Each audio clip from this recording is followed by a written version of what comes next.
get men to come into the studio, to retain them, to keep them active in your program, excited about it? Getting them to feel it. That usually it's a way that I present that first session. I don't go for the approach of let me just crush them so they can realize how tough Pilates can be. Yeah. I go with more of an approach of how do we increase their range of motion, get them feeling better, figure out, just ask them questions at the beginning and try and answer those questions with Pilates.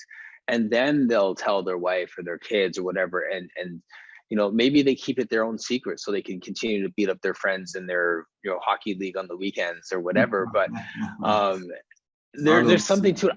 I appeal to the athlete. I appeal to the athlete that they used to be, or the competitive nature, and say, like, this is that missing link for you. So then I brought Real Men Do Pilates out, and then the message that Joe Supplies was a man, and that, this was designed for men, and that this is something that can make a difference for men. And so I wanted to just put some images out because I feel that representation is a big thing. 1 as a man, 2 as a Black man, and, I can go on 3 as a non-dancer, 4 as, like you can go down the line until someone sees himself in the work. Yeah.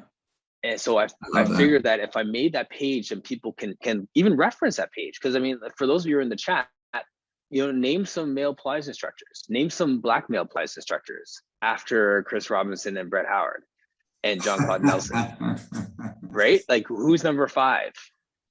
Right. So I wanted to just give them a reference for that, and just to give some ideas and images. Very good. Very good. We had Alexander Bolander on here a couple of weeks ago, and Alex is our licensee in Germany, and he has successfully also run a Real Men Do Pilates class in Germany he's been going on 10 years now. And the interesting thing is, in his class, he even had his class was just finishing at the beginning of this webinar, so we could see a little bit of his class happening before we started. And, he had like 6 guys and 2 women. And I said, "You got 2 women in the class?" He goes, "Yeah, they like working out with the guys." And I thought, how true is that? I know that so many of my friends, female friends, are much more interested in just working out in the gym with guys than working out in a woman's workout kind of thing. And so I think that, how do we, you said a couple of key things, like, how do you attract the potential athlete within them, no matter what their gender is? But the idea of saying, this is not about a dancer's workout. I think that's one of the stereotypes too, that we want to eliminate, that this is not a dancer's workout. It's great for dancers, don't get me wrong. Yes. It is not a dancer's workout. Joseph was a boxer, he was a grappler, he liked to lift weights and do calisthenics with his brother and his dad. He came to New York to be able to train boxers. That's what he came for. So I think when I often wonder how he feels when he sees it, just, for like 4 decades, it was inundated with only dancers. Right. But, it's good to see it coming back into, a broader spectrum. Yeah. Yeah. In the chat, someone mentioned there too, like, I send them online to see athletes who do Pilates, like Antonio Brown. Yes, exactly. You name drop Antonio Brown, LeBron James, you see David Beckham, Sylvester Stallone's daughter's a Pilates instructor, right? So you see there's pictures of Stallone doing Pilates. That helps too. That really does help. But I have so many women who bring their husband in, and then the husband loves it, and the wife gets busy with her life, and the guy sticks around. Right? So that happens. Yeah, we've seen that as well. And, we have an increasing number of men coming in. And I think the key is, like you said, give them the experience. I think a lot of times we sort of had the idea that we had to prove that it's a tough workout.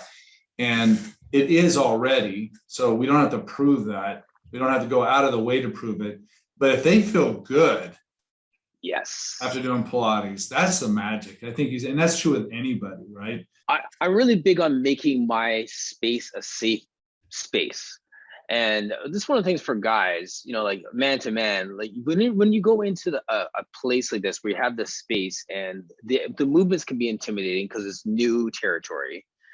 I also put like my life out there, like the fact that I'm married and I have kids and I'm just trying to raise these boys and I'm in a blended family and stuff. When men start to connect and recognize that this is a place where they can put their guard down, and they don't have to be the breadwinner, and they don't have to have their brave face on, and they could just exhale for a second, that also brings them in because they feel like this is a safe place for them to grow on every Right. level. So I'm very intentional to hold space in that way as well. So it's not like, let's just go hard for 40 minutes. Like if you need to talk for the first 27 minutes and get something off your chest about how to connect with your daughter, let's do that first. And I will give them that space too. And I'm realizing the more that I do that, then they're more open to, discovering what's happening in their body and why a muscle doesn't fire when they do something else, because they got the rest of the stuff off of their head.